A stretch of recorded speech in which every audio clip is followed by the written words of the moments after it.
UFC 268 is almost here. There have been a few changes to this slate since the first look, so we're going to talk about those, as well as just what we need to do to be successful this week from a DraftKings perspective. You can call me Kunith, let's make some money this week.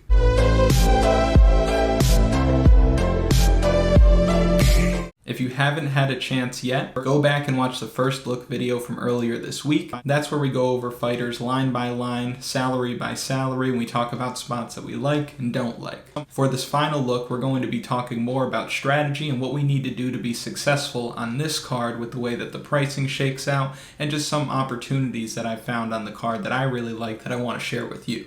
If you've been watching and finding value or just enjoying the content at all, like and subscribe. It really helps me bring more of this to you. I want to first talk about the two changes that have came to the card. First is Dustin Jacoby. He's stepping in on short notice to fight John Allen. Alexa Kamer was originally supposed to fight John Allen, but he had to pull out. So Dustin Jacoby is stepping in, and he's going to be fighting John Allen this weekend. Now, when this was announced, I figured that he would just replace Kamer at 8,400.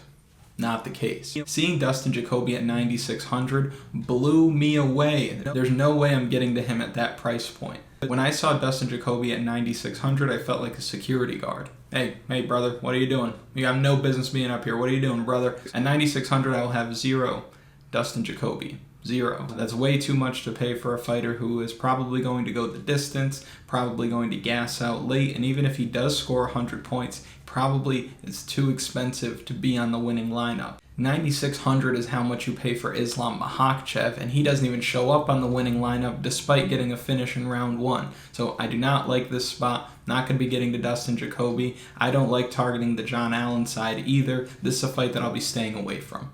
The other change that we had is a fight that was added. Melsik Bagdasaryan was supposed to fight TJ Laramie. Now he's going to welcome Bruno Souza into the UFC. Bruno Souza is getting knocked out. Melsik Bagdasaryan is going to score 90 to 100 plus points. He's a great play at 9,200, and he's also a good way to get different. You're going to see 60 to 70% of the field on KAMARU Usman at 9,300, and he's going to score probably a similar amount of points to Melsik Bagdasaryan. So at 9,200, you get a little different. You save 100 in salary, and that might put you in a position where you can open up some other things. I like Bagdasaryan at 9,200. I have him in 100% of my lineups. I would be shocked if he lost. I think Bagdasaryan is going to have a fight against some of the higher caliber talent at 145 sooner rather than later. So give me some Melsik Bagdasaryan this week.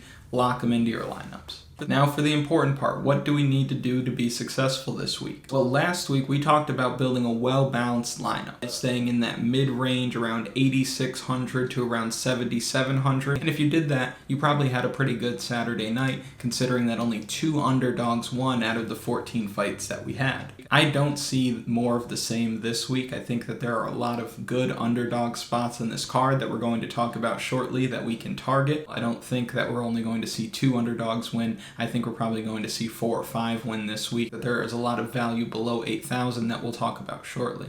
When you're playing these contests this week, I think you'll find that a lot of the lineups that will be at the top are going to be very top heavy. They're going to have 3 fighters that are priced around 8,900 or above, and they'll probably have 3 fighters that are underdogs. So you'll see 3 favorites, 3 dogs. That's probably going to be what the optimal lineup is this week. Now at 8,900, you have Justin Gaichy. It's a great play. He's very live for a finish here. I think he's got the chin, cardio, leg kick advantage over Michael Chandler. And it's never a bad idea to put your money on Justin Gaichy because he's going to fight for that money. Shane Burgos at 9,000. I'm not interested in Shane Burgos. I'm really interested on the other side of that fight, and we'll talk about that shortly. Alex Pereira is a smash in this spot. He's likely going to get a knockout finish. 9,100, Alex Pereira, you can lock him in. Same with Melsik Bagdasaryan. I'll be pairing those two together in almost all of my lineups. The upside that both of these fighters have at their price point makes it really, really difficult to not play them. So I love both of them in this spot. KAMARU Usman scores over 100 points every time he goes out there. He's the welterweight GOAT as far as I'm concerned. And if you play KAMARU Usman, I mean, that's a pretty safe bet. And he's going to come in at ridiculously high ownership. He's going to be the highest owned fighter on the slate. So I'm going to do what I can to get away from KAMARU Usman in this spot at 9,300, which I know sounds crazy, but we're gambling. 9,400, Phil Hawes is pretty sus. So kind of like Dustin Jacoby, where he should win handily, is live for a finish, but he might gas out late. And if he gasses out late, we could have a situation on our hands like Bruno Souza, Andrew Sanchez a few weeks ago. Sanchez dominated with his grappling and his wrestling for the first 2 rounds, gassed out and got knocked out. If that happens, you'll be happy that you didn't play Phil Hawes, and on the other side of that, Chris Curtis, if he does score a 3rd round knockout, probably doesn't score enough points to be on the winning lineup. So I don't love Chris Curtis down at that price point. I don't love Phil Hawes up at his price point. It's going to be another fight that I'm probably staying away from. Ian Gary's the safest pick on this card at 9,500. Jordan Williams is trash. I think Ian Gary's going to get a finish, whether it's early, whether it's late. Either way, the kid's going to score a ton of points. He's going to make a huge impression in his UFC debut, and I love him in this spot despite being at 9,500. Now, when you look at the mid-range on this card, there isn't a whole lot of value that I could identify. One exercise that I've been doing when constructing my lineups this week is I'll take the championship fight out. So Rose, WEILI, I'll take them out. Then I'll take out the Imavov-Shahbazian fight that I think is a good fight to target as well. So if you remove those 2 fights, those 4 fighters, you can see what the mid-range on this slate really looks like. Doesn't look great. Marlon Vera at 8,800. I don't even expect Marlon Vera to win. I think that he'll lose round 1. I think that Frankie Edgar is going to be able to take him down. And I think that Frankie Edgar is going to be able to win a decision in this spot. Ode Osborne at 8,700. If Ode Osborne goes out there and scores a 1st round finish, fair play. I mean, he's going to score a ton of points, and you'll wish you had him in your lineup at 8,700. I don't expect him to win in this spot. CJ Vergara has looked really good, looked great on the Contender Series. I just don't know if this is a spot that I really want to get to at 8,700. At 8,600, you have Bobby Green, who has really solid output. Is probably going to win his fight against Ally Quinta, but I could also see this going to decision, him scoring around 70 points. And at 8,600, I just don't know if that's going to be enough to show up on the winning lineup, especially with the value that you have lower on the slate. Chris Barnett and John Vellante, I don't want any part of that fight. And then right below that, you have John Allen at 7,800. I don't really want any part of that either. So when you look at this mid-range, it's not all that attractive. Last week, if you played the mid-range, you've made money. I think this week, avoiding the mid-range is the best way to attack this slate and the best way to make some money this week. Now you're playing these expensive fighters like Ian Gary, Alex Pereira, Bogdasarian, Usman. You need to be able to pair them with inexpensive pieces, and there are 6 fighters. 6 that stand out to me at this low price range. First is Edmund Shahbazian at 7,700. If Nasruddin Imavov tries to stand on the outside and strike with Shahbazian, we're going to see Edmund get back on track. Let's not forget how excited we were about him prior to the Derek Brunson fight. Derek Brunson's a beast. He also lost to Jack Hermansson in a fight where he was having success on the feet. No shame in a loss to Jack Hermansson. Now we're seeing him fight Nasruddin Imavov, who is the favorite, who has a lot of money coming in on him, but a lot of that could be recency bias. I'm telling you now, if Imavov thinks that he's going to be able to stand on the outside and trade with Shahbazian, he's going to have a long night.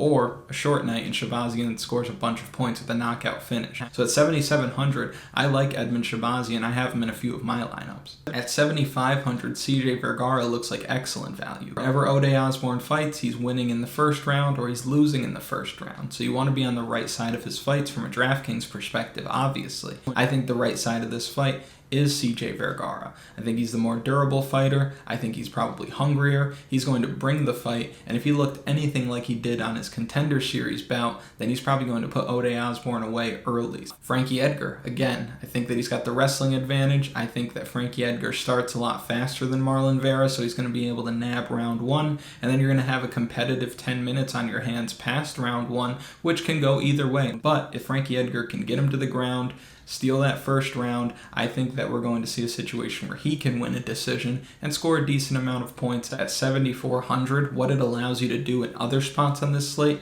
makes it more than worth it. Frankie Edgar also looks like really good value. Michael Chandler, I'm not as high on in this range, but he is one of these 6 fighters that I think are worth talking about below 8,000. He's live for a finish every time he goes in there. Justin Gaethje's not necessarily known for his head movement, so I don't think that taking a shot on Michael Chandler is a bad idea. And I also think that he's going to come in at relatively low ownership. If you want to take a shot on Michael Chandler, I wouldn't be mad at you. I'd like Michael Chandler at 7,300. I don't know if I'll get there a ton. I don't know if you have to get there, but 7,300 is not a bad price tag to pay for somebody with Michael Chandler's skill set. Billy Quarantilo at 7,200 is a really interesting underdog play. He's going to throw a ton of strikes. He always does. Shane Burgos doesn't shy from any of these fights. If he wants to get into a firefight and throw a ton of punches, he has no problem in doing that. He also doesn't shoot for takedowns. Billy Quarantilo does. He shoots a ton of takedowns and secures a lot of them. So if he can get some takedowns, get some control time, land over 100 strikes, even in decision victory at 7,200, that is more than enough points to show up on the winning lineup. I think Billy Quarantilo is really good value at 7,200, and I do have him in some of my lineups as well. And the last cheap fighter that we're going to talk about is Colby Covington. Now, I think that Colby Covington's going to come in at decently high ownership. You'll see that both title fights are going to be stacked in many of the contests that you're in, but I think that the Usman-Covington stack is probably going to be more popular. I am taking a shot on Colby Covington to win this fight in my most expensive single entry. We're gambling, we need to try something, and I think that Colby Covington at 6,900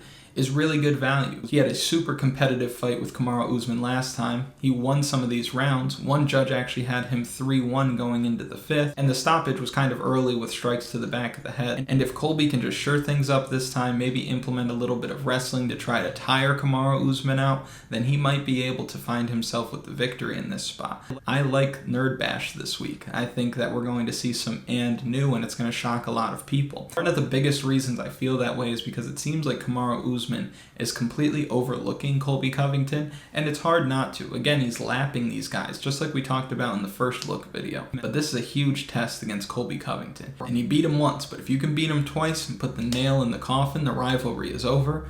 But I don't think it's going to be all that easy for him. He seems more concerned with fighting Canelo Alvarez than fighting Colby Covington, and if he is overlooking him at all, I think that he is making a huge mistake. Before we go, I do want to just touch on the other title fight, the Rose Namajunas Zhang WEILI fight. Having one side of this would be a really good way for you to try to create a well-balanced lineup. Obviously, this is going to come in at high ownership, being the co-main event, being a 5-round fight. I lean Rose Namajunas just because of what we saw in the first fight, not just the fact that she was able to knock WEILI out, but because she looked like she was moving so much better. If she can continue to use her speed, her length, and footwork like she did in the first fight, I think that she's probably going to find herself with the victory as well. I do have a little bit of exposure to Rose. I don't have any Zhang WEILI, who I know is getting some love throughout the week. I just don't see a situation where Rose loses this fight, given the way that both fighters looked when they faced each other the first time around. So to quickly recap, you'll probably want a top-heavy lineup. You'll want 3 favorites, 3 underdogs. There are 6 underdogs that we went over. These favorites at the top of the heap: